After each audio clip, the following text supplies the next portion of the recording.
Hi, everyone, and welcome to the Harmony at Home podcast. I am Lauren Fisher, a wellness counselor and postpartum coach, basically your guide to all things wild and wonderful in motherhood. And today I am joined by the incredible Kayleigh Hillebrand, otherwise known as Chaos ZA on Instagram. Hello. If you already follow Kayleigh, you'll know her for her humorous style, her intentional truths, relatable truths, and her epic beauty content that she creates. And she's here today to talk with me all about motherhood. So we met, well, we actually slid into each other's DMs. As you do these days. Right? My best friend I met online. So that's how we did it a couple months ago, and we eventually got the chance to meet each other face to face a couple weeks back, and we realized that we've got a hell of a lot to say when it comes to motherhood, and we decided to work together on this podcast today, and nothing is off limits, guys. So literally nothing. So we bounced around a couple of ideas and topics, and I think we both kind of settled on the idea of fear in motherhood. And we thought that that would be a really good starting point for these podcasts. Because I think there's a lot to say about fear and, you know, how it affects us and where it comes from and where it starts. Like, how long is a piece of string? You know? Exactly, right. So, that is what we are here to do today. So thanks for joining me, Kayleigh. Thanks so much for having me. Such a pleasure. So just if you maybe can just introduce yourself a little bit to everybody. For those who don't necessarily know you, tell us a bit about yourself and where you're at. Cool. My name is Kayleigh Hillebrand. I am a mother of two. My son Brody is 2.5 and my daughter Blair is 6 months. I'm tired, guys. I'm tired. You don't look tired. It's a really good concealer. And it's Revive. Oh, Revive, yes. It's the hydration. I am a part-time content creator online. I do have a 9-to-5. A lot of people don't know that about me. That's true. I actually didn't know that either. I do have a 9-to-5. I actually work for my dad. Oh, yeah. Interesting. Lots of free time though. Very blessed with that to have to sort of do a lot of my hobby. But 9-to-5 juggling. But you work from home, right? But I work from home, Okay. so I've got a lot of freedom. So juggling my hobby, which has become more of a career than anything else 100%. online, juggling motherhood, juggling marriage, juggling what's for dinner. It's the worst. The mom life, right? The mom life. School runs. You know. You started that this year, right? I started that this year, yeah. And with how's Brody. it going? It was touch and go in the beginning, Mm-hmm. but about a week in and he was bolting. Like, Amazing. cheers, mom. Oh, I'll take it from here. So I'm sure your followers know and you share your kids online and you share your journey and all of that. Yeah. And I think that's been the most beautiful thing and you know, I stand to be corrected, but you started with beauty. Yes. Okay, an epic beauty, and you know, you cultivated a huge following with that. And now you've entered this motherhood space, and I feel like it's opened a whole new chapter, a whole new beautiful chapter, a whole new real chapter for you. And I don't know about everybody else, but I'm so here for it because I just feel like, you know, the stuff that you've been sharing is just so real and it's raw and it's unfiltered. And I think that's what people really enjoy. It's what I want. It's what I needed when I was pregnant. Yeah. So I was like, okay, well, I haven't seen it too much, so I'm just going to give it. Yeah. And maybe somebody like me needs to hear it. But yeah, I think it was a natural progression because even my audience has started entering their motherhood journey. So it's growth. So it's growth for all of us all around. And I think there's so much power in community and sharing and for sure. You know, and maybe there's even stuff that your followers, you know, like DM you about and be like, hey, what about this? Try this. Yeah. Which is amazing. Yeah. Yeah. It comes with its perks and it comes with its not so lacquer. Yeah. You like know? Like the negativity. Yeah, lots of negativity. But you have to be tough. Yeah, you have to. Yeah.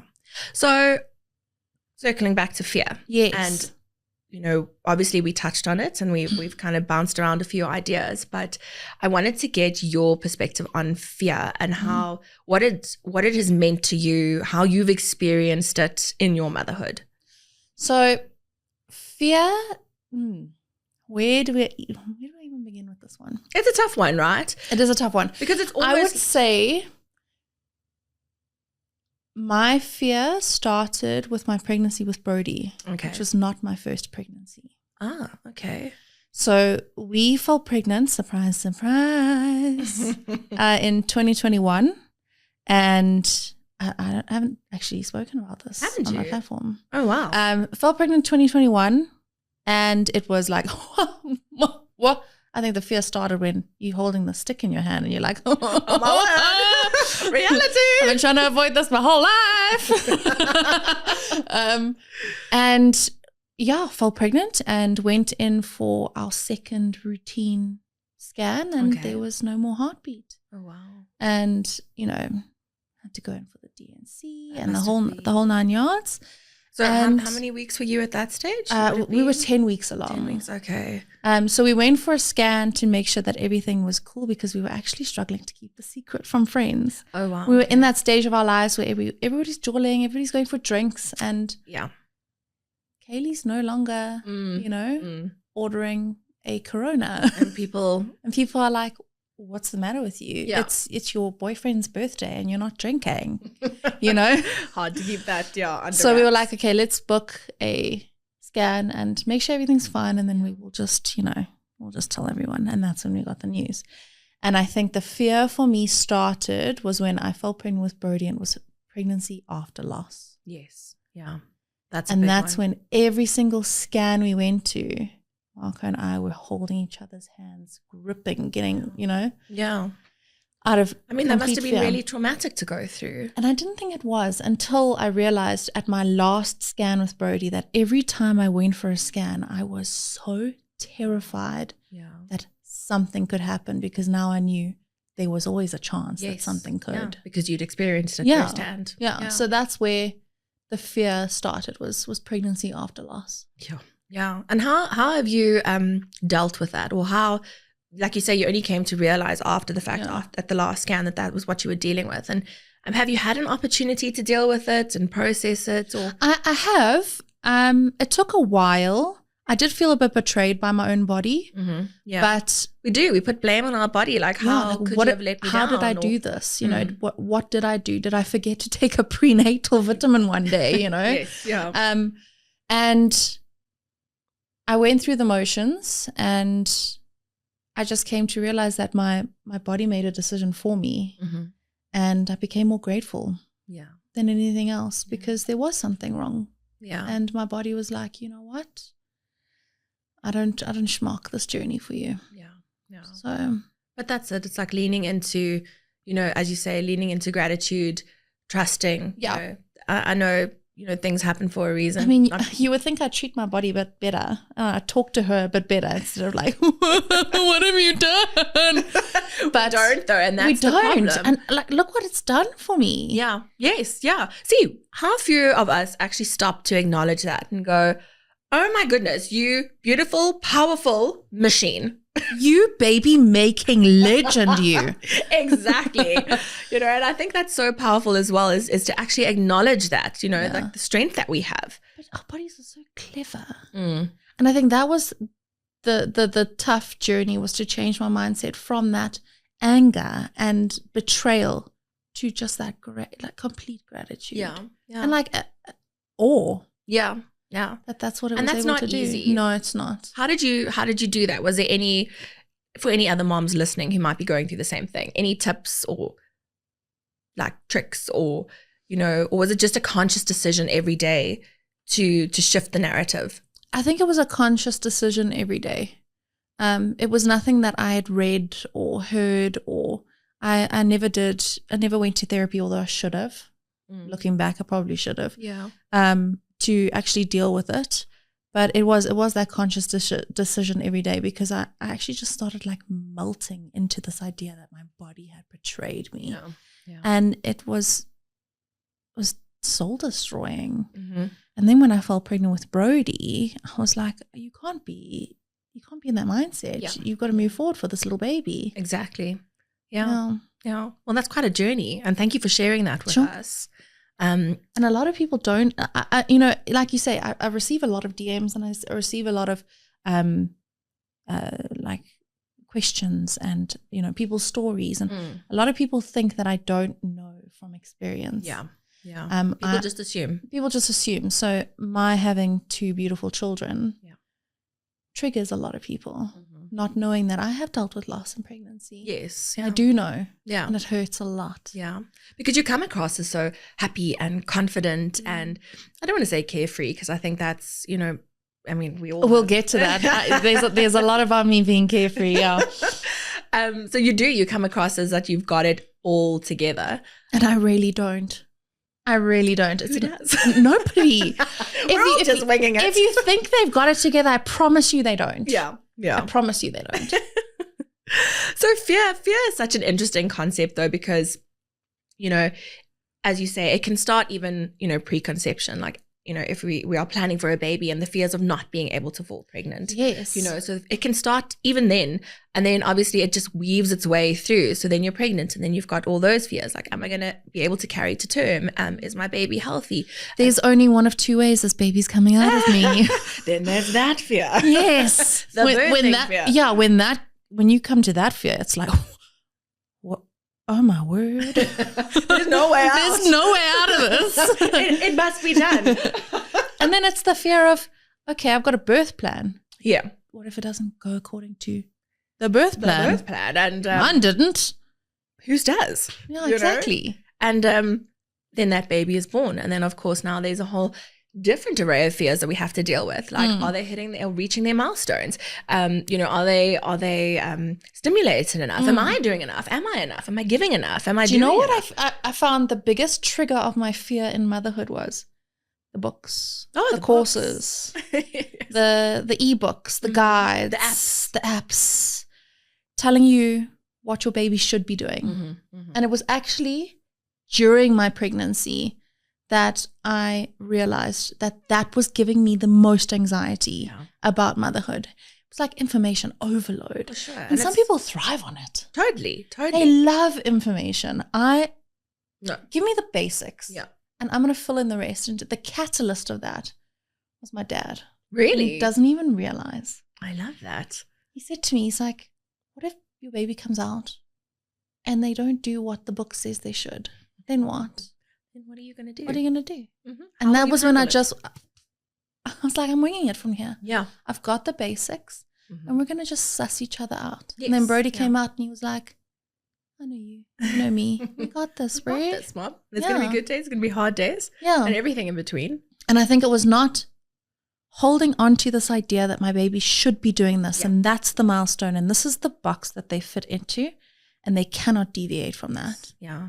Which is just so unrealistic. It's so unrealistic. So unrealistic. And you're 100% right. I think moms today with social media, we are hit from all angles with you should be doing this parenting style. You should be trying this and try this and this and this and this and this and this, from products to techniques. Your baby should be feeding every 2 to 3 hours. Well, my baby came out sleeping every 4 to 6 hours, like for 4 to 6 hour stints. Yes, yeah. And I was like, but the book said they're supposed to. And my dad was like, they're not supposed to do anything. They're babies. They're human beings. They're all different. All different. So I think that brings me to an interesting point, which I wanted to discuss with you as well, is that what is the opposite of fear? Like off the top of your head, what do you think the opposite of fear is?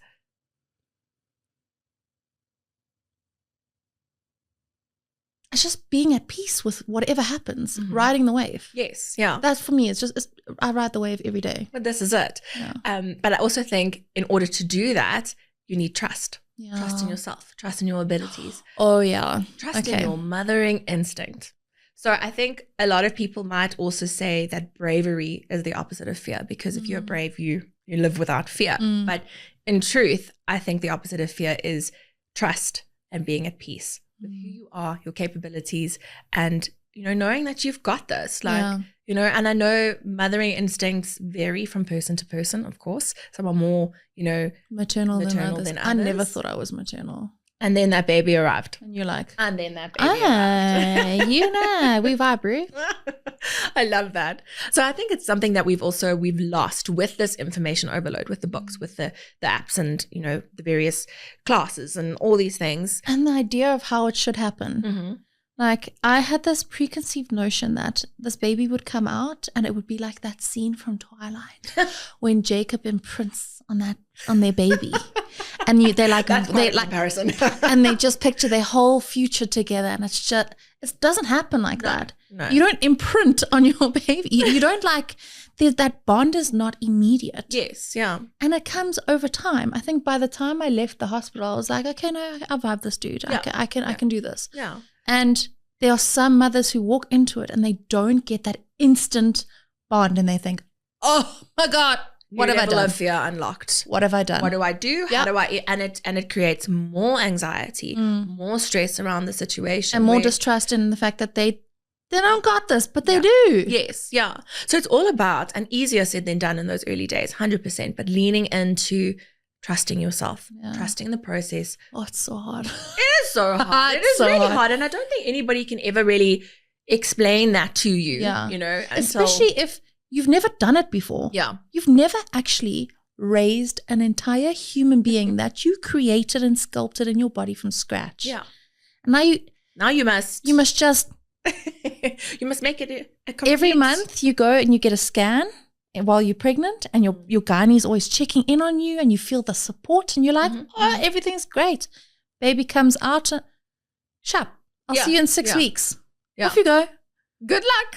Bye. Soldier on. And it's so true. And I actually read something about that the other day, and I was like it's penny drop for a lot of people. Like moms, as pregnant moms, we receive so much care and attention. And then the moment that baby comes out, invisible. Maybe, like the first month. Yeah. The first month you've got visitors and it's exciting and baby's sleeping a lot.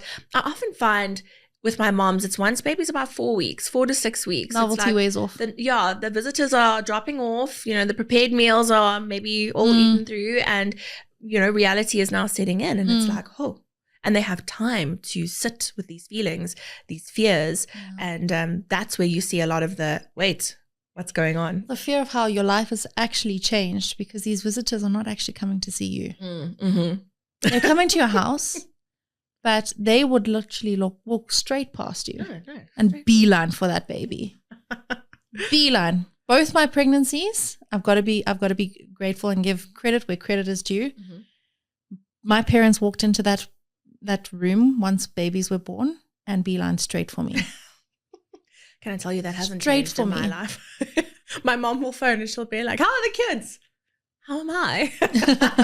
So now, the day they were born, my parents were looking out for their baby, and then they went to the baby, their actual grandbaby. But now it's like, how's my boy? How's my boy doing? Hi, Dad. It's so special. How are you? I used to be your favorite child. Don't tell my siblings. I used to be your favorite child. What happened? But I think it's this fear unlocked, like, oh my word, these people are not here to see me anymore. Like, I'm now invisible. Who am I? I've been replaced by this little mini me. Yes. Yeah. Yeah. It's true. And it's a reality for a lot of moms.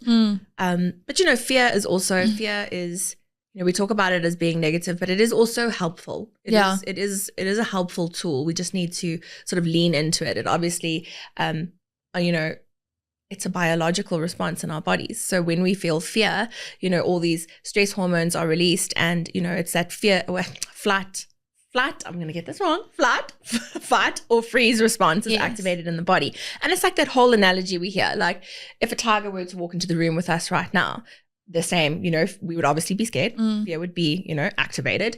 All those hormones, all that biological response would happen. And yes, it would be incredibly useful if this tiger was in the room, but he's not. Your baby's crying, but it will elicit the same kind of biological response in the body. You actually had a question come up on your social media that I saw this morning. And this person asked, why am I so anxious? Why do I get so anxious and triggered when my child cries?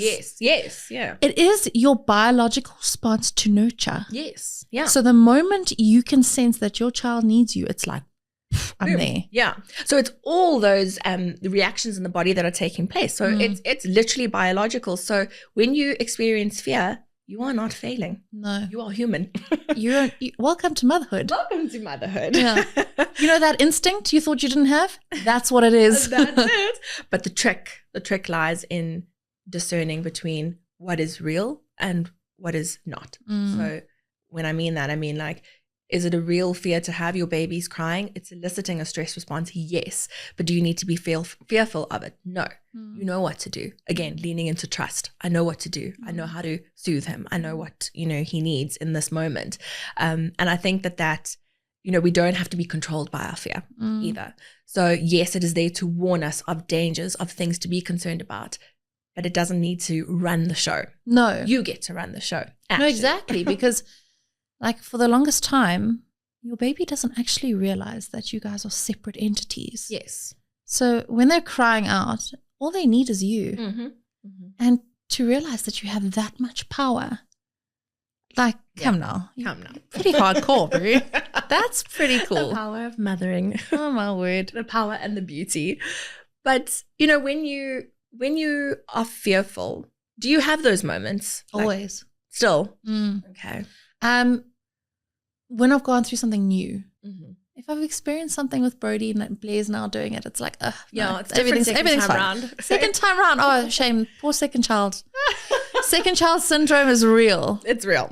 Oh, there's your bunny. Go night, night. Meanwhile, Brody, I'm like, still. For all my firsts, when Brody got swine flu at 6 months old, I had swine flu at the same time. But motherhood, yes, yeah, you don't have time to get sick. You've got a raging 40-degree fever. Your baby's crying. You need to mother. You all of a sudden there's this like imaginary cape that just like shoots out from your back and you just you zoom right in. Mom to the rescue. Yes. It was all the firsts that I went through. Baby being sick, and then this is going to be controversial. Let's go. Let's go for it. It was the box that my baby's supposed to be in. Yes. I would say starting with the box that my pregnancy and my experience into motherhood was supposed to be in. The just you waits. Oh, yes.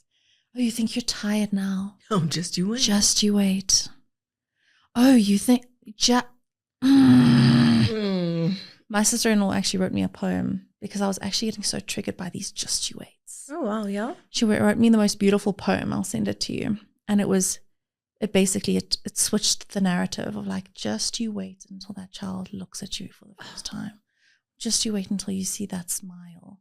They may lose their, the whole idea of like they lose the newborn sponge, but then you'll be sitting on the floor and all they want to do is sit in your lap. That's beautiful. Like it just changed that whole narrative for me. And that's when I was like, fear, be gone. Everything's going to be fine. Yeah. I cannot wait for this child to look me in the eye and be like, that's Your my mom. mother. That's You're my all mother. I need. Or that first smile, that first laugh. Oh, delicious. So nice. You may have only had an hour's sleep, but that laugh will just, it fuels you. It's like a Duracell bunny. It just, oh, it's beautiful. yeah. So it started with the just you waits. Yeah. And then you must, this is where the controversy is going to come in. I might piss a lot of people off. That's fine. That's why we're here for it. It's you should really do this baby course. You've never done this before. Yeah. Your child should not be walking so soon. Brody decided to walk at 9 months. Yes, he was an early walker. He crawled for like all of a second. He's like, this is boring. It's boring. I've So got to go. He's a busy boy. Like he crawled a bit after to just show me. He's like, I could do it. It was I wasn't really into that. I'm wasting my time. And the amount of fear that was put into me from people that he was now walking at this early age and he didn't crawl for long enough. That was debilitating now. Because it does. It sends you into self-doubt. Yes, because you're like, what am I doing my child a disservice by Yes, encouraging this new little skill? What should you do, though? What would the alternative be? Well, no, exactly. Sit down. Like, put him on it. No. I immediately phoned my sister-in-law because she's the information stickler. Okay. She loves information. Anything that there is to do about childhood development, she has done the research. Amazing. 10 times over. We all need someone like that in our families. So we do. And she's not going to bullshit me. Yeah.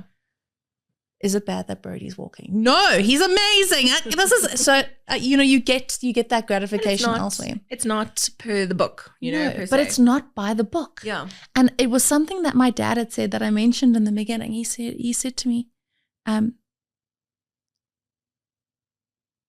I've just actually lost my train of thought. This is what happened. This is motherhood. This is motherhood, guys, in action. My live. brain switches off and then it doesn't switch back on. That's okay. We just roll with it. Every single baby is different. Well, this is it. Yeah. Every single baby is different. And every mother is different. And every mother is different. And the baby industry relies on your baby fitting inside the box.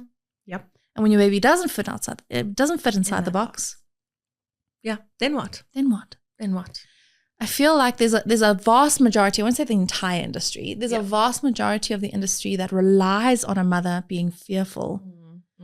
Yes. Because the more scared a mother is that if they don't have this product, your baby's never going to sleep, they're not going to do that spontaneous midnight online order for that thing that you told them to buy, because that is so interesting. if they don't have it, their baby's never going to sleep without them being carried. I think about all the things that you've purchased through fear, actually. And I encourage anybody who's listening to actually think about that as well. It's quite an interesting sleep sacks. Yeah. What a load of shit. Wonderful, beautiful. But like my both of my babies did not like a sleep sack. And I bought like 5 because they were like, you have to have a sleep sack. Even in the baby course, you have to have a sleep sack. Let me just tell you something about my kids. Okay. Both of them are ginormous. Ginormous Dad's tall, hey? Huge. 6'7". Yeah. The man's a giant. And they were stuck in this womb, all curled up like this for 9 months.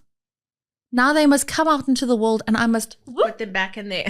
No, they want to be having free. They were not having it. I wasted so much money on sleep sacks because if you don't have a sleep sack, then they won't sleep properly. Like the amount of, and you're not going to sleep, and you're going to be grumpy. The amount of fear that can be instilled in a new mother, a new impressionable mother around a child's sleep. Sleep's a big one, guys. Sleep's huge. Sleep is a big one. Or it's the fact that Brody had this like Moro reflex, you know, the startle reflex. Yes, yeah. And you know, it's really not good for him. If you had a sleep sack, he wouldn't do that. So there I go, off to buy another different type of a different one that now has him in a different that has him in a different position. Maybe he like it this way, maybe he'll like it this way. No. But do you find that the fear in any way, shape or form lessened with your second child? Oh yeah. Okay. 100%. Yeah. Not with regards to birth though. Yeah, no. Going into the birth with Brody, I was so at peace. I had spoken to a friend of mine, Debbie, who had just had a C-section a year prior. So my birth plan was a natural delivery. Okay. Yeah. With an epidural. I'm no hero. For sure. Okay, give me all the drugs, dude. And that didn't turn out the way it was supposed to, because Brody was like, I'm gonna blom sideways because that's just where I'm comfortable. Cool. Yes. So sunroof it is, baby. And she had spoken me through the C-section experience, and I was actually excited for it. Yeah. It sounded so special and beautiful, and it was. Yeah. It's the most beautiful experience. And it was so surprising. I had no fear around it. Right. Until the second one. Because then I knew what to expect. Was it the fear of the process or the healing afterwards? It was the healing. The healing, yeah. And because I had watched my birth video, I knew what they did on that table now. There wasn't a sheet in front of my face anymore, blinding me from the reality of what's actually going on behind the curtain. No, it's yeah. So when I was in the theater with Blair, I knew what they were doing, and it was like a new fear unlocked because I knew. Yeah. Like, ignorance is bliss when it comes to that, honestly. Is total bliss. The recovery, easy. Yeah. Okay, I had a lot more done in my C-section with Blair. So I had a lot more to recover from, and I was very uncomfortable the second time. Yeah. But the recovery was like, you're going to be uncomfortable. Yeah. You've literally been filleted like a fish while awake. Yes. On purpose. You chose that in a room full of strangers. Like it's a wild thing to even consider. But it's knowing what they were doing. And I had a complete panic attack on the table. Really?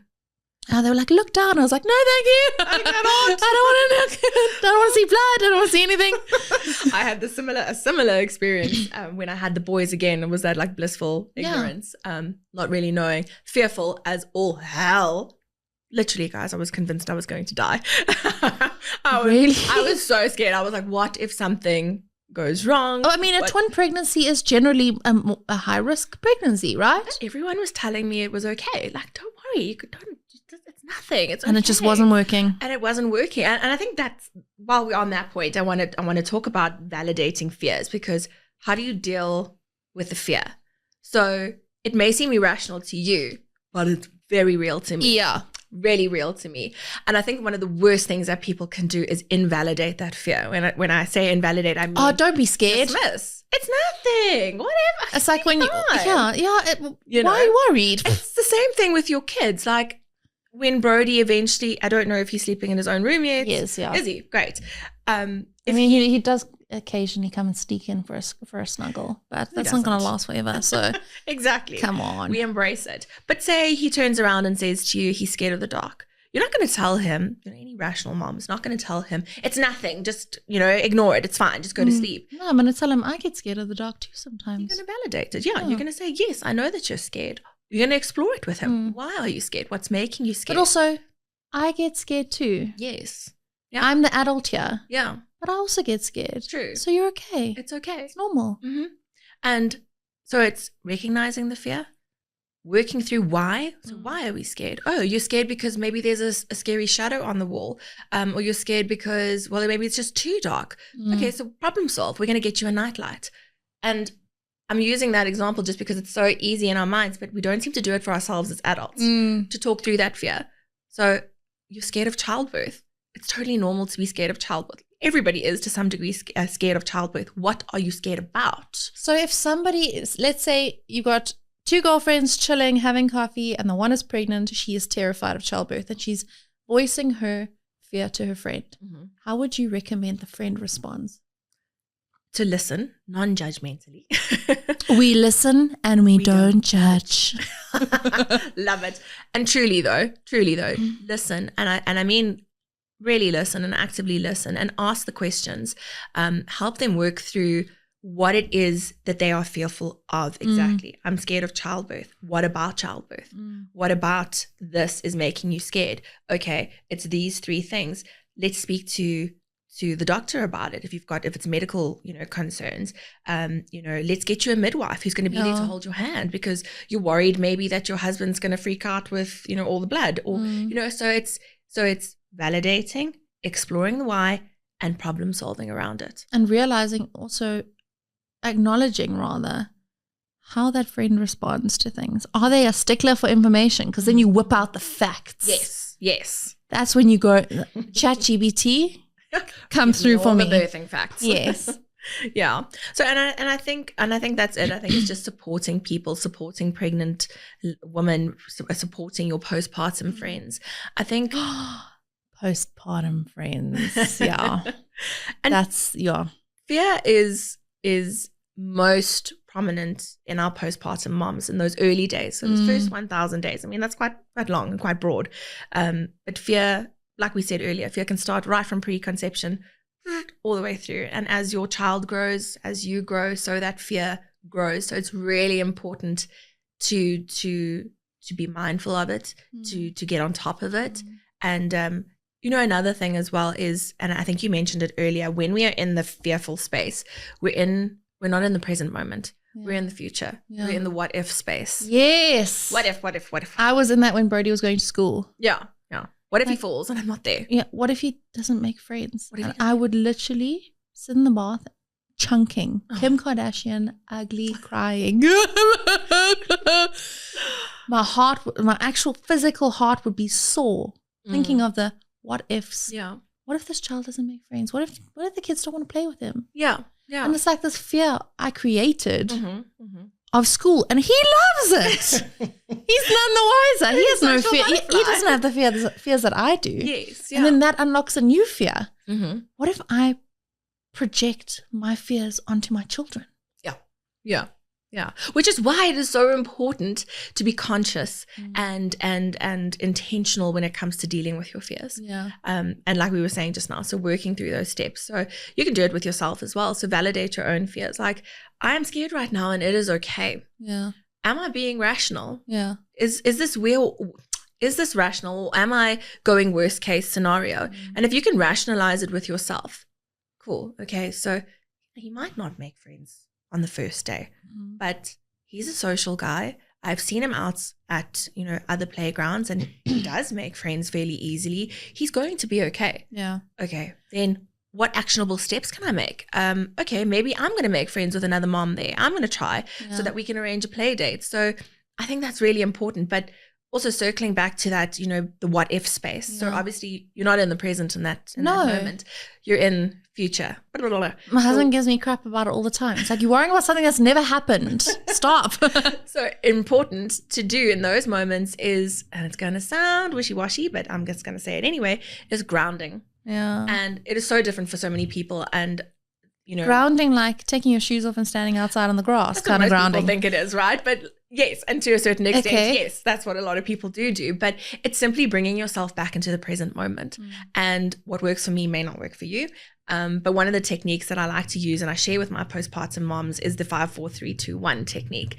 And you've got to be conscious and you've got to be intentional, but it's to, when your mind is drifting and when you're becoming fearful and entering into that space, is to really think about 5 things that I can see. 5 things I can see. I can see the pot plant. I can see Kayleigh. So 5 things. Name 5 things in the room around you can see. 4 things that you can touch. I can sit in the chair, touch my hair, my arms on, those kind of things. So 5 things I can see, 4 things I can touch, 3 things I can hear. I can hear the birds. I can hear the dustbins outside, whatever. 2 things that I can smell, and 1 thing I can taste. So again, it's like you have to, it takes time, but it's such an effective technique, and it brings you into the room. Wait to try that. So in the moment, it can be quite difficult. Yeah, because your head's just like, and then 4 things I can taste. What? Like, but as a mother who's just thinking about everything, 4 things I can. Did I brush my teeth this morning? Let me go do that. Exactly. So, but like I say, that's just one very effective technique, but there are others. So you need to find what it is that brings you back into the present moment. So whether that's putting on your favorite song and, breaking down, into your favorite dance moves, bringing you back to present. Yeah. So important. That's actually, I can't wait to try that. I always mess up the 5, 4, 3, 2, 1. It's one of my favorite ones, but it took me so long to. I actually heard it's like a similar thing because, like, surprise, surprise, I, Kayleigh Hillebrand, am scared of just about everything. Okay? I am an anxious mess. I was never the child that explored and went clubbing and, snuck out of the house. No, I was an angel child because I'm scared of everything. I'm scared of consequence. Ah, okay. I'm the, that was me. Mom, you're welcome. I mean, my brother gave her enough headaches. I am scared of water, like the immensity of water, open bodies of water I can't see the bottom of. I am scared of heights. I'm scared of flying. I'm scared of just about anything you can think of. And when it comes to, like, Stace. Yeah. Stace had this thing, and I know what she was doing. She was just trying to get me to face my fears head on. And on spring day every year, Kayleigh and Stacey, BC, before children, we would jump into the vol. Jump into the vol. Now you can't see what's in there. I don't even want to comprehend what's in there. Yeah, no. And it was very much a 5, 4, 3, 2, 1, go. Yeah. There's no time to hesitate. Yeah. Just do it. So I like the 5, 4, 3, 2, 1 with that. Just to like sort of bring you back because it works for facing the fears too. 5, 4, 3, 2, 1, just get on the plane. But you know what? It's okay as well. Like, you don't have to be that person who's going to go and swim the mid-mile mile if that is a fear of yours, So there are some fears that we acknowledge, we accept they are there. It's okay. For whatever reason, we feel that they are there to keep us safe. Yeah. It's going to keep us safe from whatever is living in that. Exactly. So like I said earlier, like not all fears are bad. But I think what is important is to touch on while we're talking about this topic is that there is fear and there is normal fear that every mother, no matter where she is on her journey, experiences. And then there is postpartum anxiety. It is a very real thing. I never believed in it. Yeah. I did not think that postpartum anxiety, postpartum depression was a thing that happened to a person like me. Yeah. I felt like after I had Brody, I never had the dip. I was happy as Larry. Mm-hmm. Everything was cool. It was this beautiful experience. Mark and I would do everything together. We grew closer together because we were sharing the load together. Everything was great. And other friends of mine, it was not that experience. And I was like, okay, well, this must obviously happen to people who are, more sensitive, emotionally. Mm-hmm. Mm-hmm. Then I had Blair.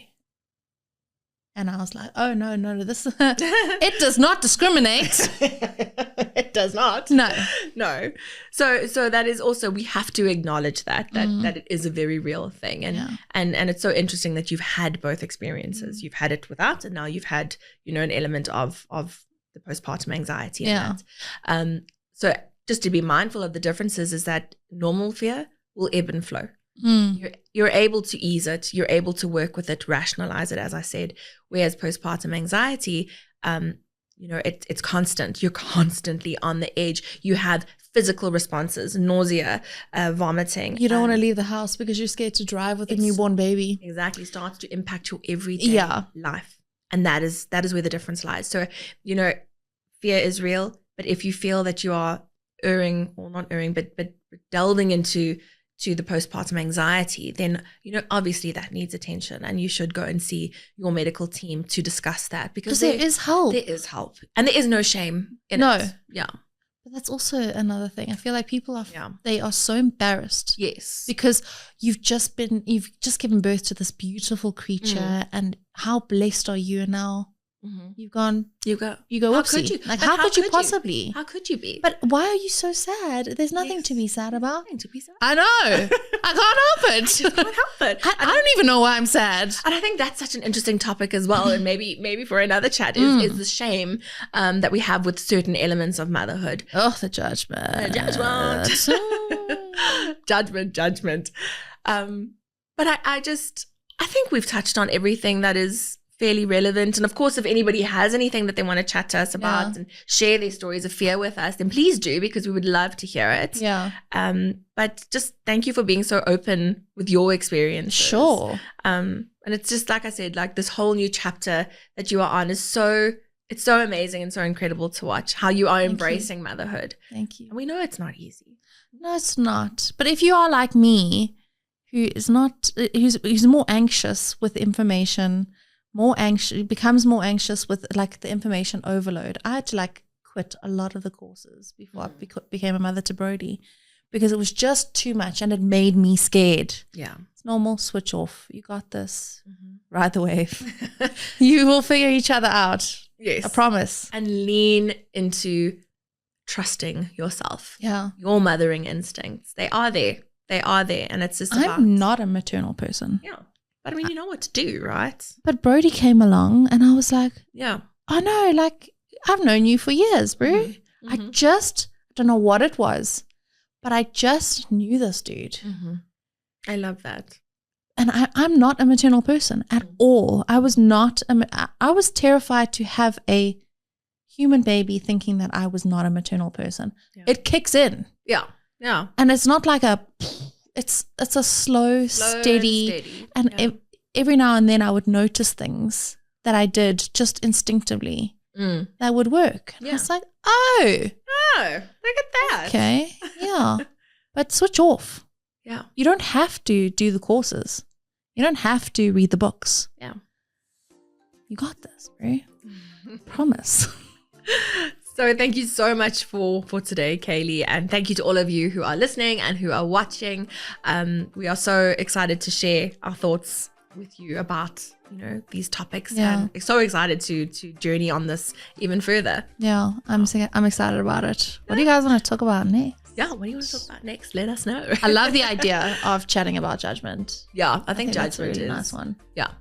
The amount of judgment I have felt in both my pregnancies, completely different sides. Yeah. Woo! Yeah, judgment from others, judgment of self.